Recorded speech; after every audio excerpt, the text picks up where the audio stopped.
ராமானுஜருக்கு அவருடைய குரு நாராயணன் என்ற நாமத்துடைய மகிமையை சொல்லி தராரு. இதை என்னுடைய அனுமதி இல்லாம யார்கிட்டயும் சொல்லக்கூடாது, சொன்னா உனக்கு நரகம் தான் கிடைக்கும் அப்படின்னு சொல்லிடுறாரு.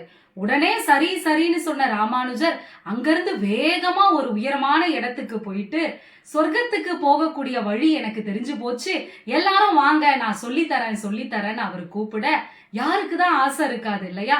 எல்லாரும் வந்து நின்னுட்டாங்க.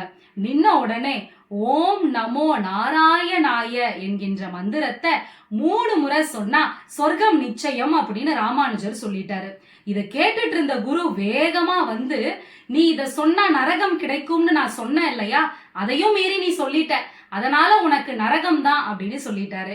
எனக்கு நரகம் கிடைச்சாலும் பரவாயில்ல, இந்த மந்திரத்தை கேட்ட எல்லாருக்கும் சொர்க்கம் கிடைக்கும் இல்லையா அப்படின்னு ராமானுஜர் சொன்னாரு. அந்த மந்திரத்தினுடைய மகிமை அப்படிப்பட்டது. இன்னைக்கு வைகுண்ட ஏகாதசி. இன்று இரவு கண்விழித்து இருப்பவர்கள் ஓம் நமோ நாராயணாய என்கின்ற மந்திரத்தை மனமுருகி சொன்னா பெருமானினுடைய அருள் முழுமையா கிடைக்கும். இன்னொன்னு, இந்த வைகுண்ட ஏகாதசி அன்னைக்கு பரமபத விளையாட்டும் ரொம்ப சிறப்பு வாய்ந்தது.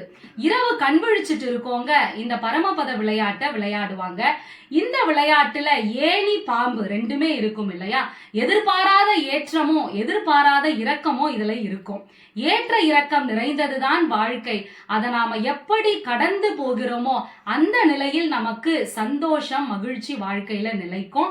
அந்த ஏற்ற இரக்கம் கலந்த இந்த வாழ்க்கையில நாம பெருமான நினைத்து வணங்க பெருமானினுடைய முழு அருளும் நமக்கு கிடைக்கும்.